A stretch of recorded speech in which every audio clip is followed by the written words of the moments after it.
We have to make sure that all of us step back, do some reflection, and make sure that the rhetoric that we engage in is constructive. That was President Obama speaking a short while ago, warning against divisive rhetoric in the wake of this week's tragic events. And joining me to talk about this is Congressman Blake Farenthold of Texas.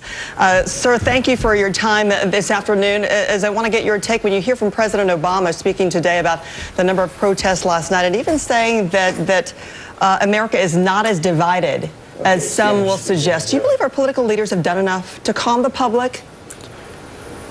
I think we do need to be doing that, and it's the media too that's feeding it. I was standing doing getting ready to do an interview with you guys on Thursday, and y'all had one of the most powerful, emotional stories about the shooting of Castile and Sterling. I mean, it was just listening to the audio, I was almost moved to tears.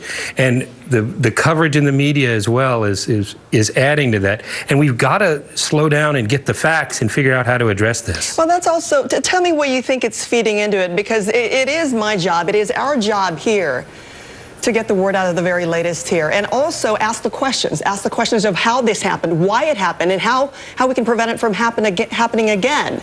So, you know, we take this job very seriously and very responsibly as that fine line of not feeding to the fears of the public and concerns of the public, but also informing.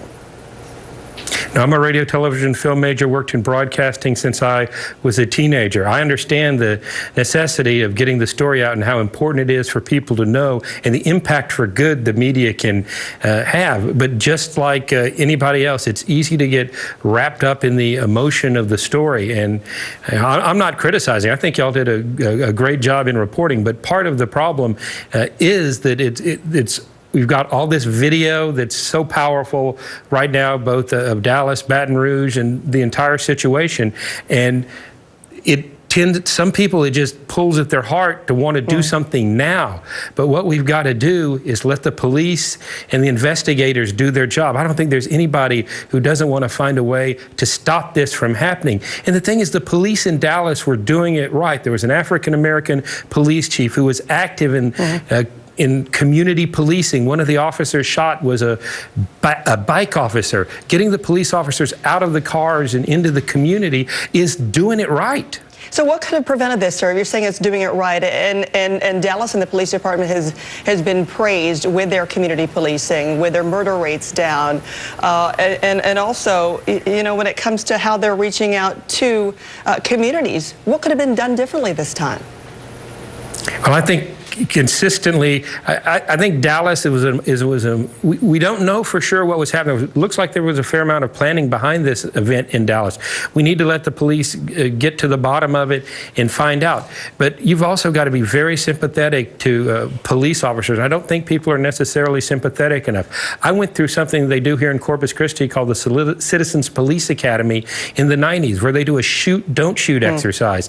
The technology in the 90s was we went to a shooting range and they put up slides, and you had to determine in under a second sometimes whether it was a good guy or a bad guy. That training technology now with video and other technologies has gotten so much better. We got to make sure the officers are well trained, but they're never going to be 100%. Well, Congressman, I have to ask you about this, especially with other members of Congress, and you know the push for gun control and legislation there, and you know this very well after the sit-in that we saw, and then now returning back. We also saw just yesterday when you have the chair of the Congressional Black Caucus really issuing a passionate plea for gun control, saying when it comes to you and your party, Republicans, what on earth? Why are you recoiling and not giving us a debate on gun violence? What's your response? Well, what's being asked for right now is no fly, no buy.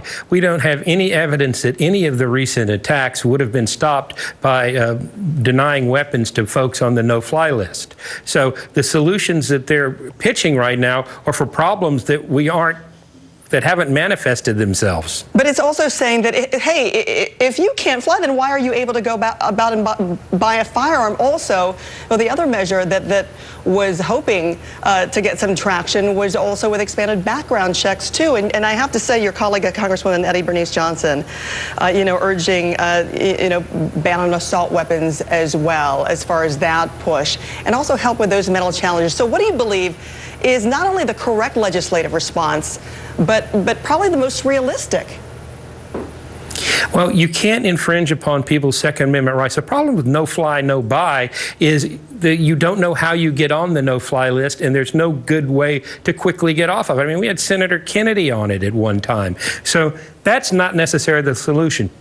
I do think good background checks and getting mental health information into the database is important. How can the no-fly list be improved then? How can the no-fly list be improved? How can the no-fly list be improved so that there aren't people mistakenly on there?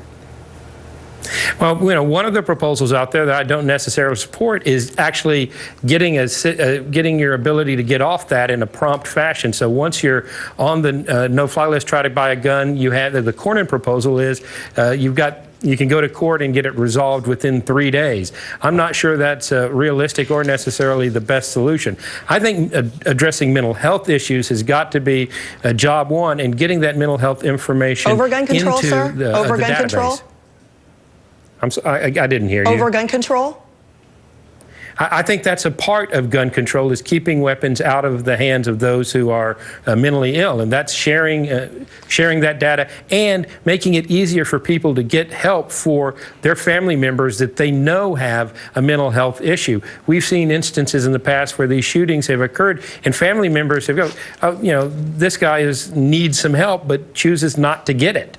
Well, we're looking at... We need to get that help. Well, we're saying that after Sandy Hook. We're saying that after San Bernardino, right, after Orlando, and now after Dallas. Texas Congressman Blake Farenthold, thank you so much for being with me. It's a pleasure. Thursday's shooting in Dallas, of course, came just 2 days after two deadly police shootings, one in Louisiana and the other in Minnesota. And after the break,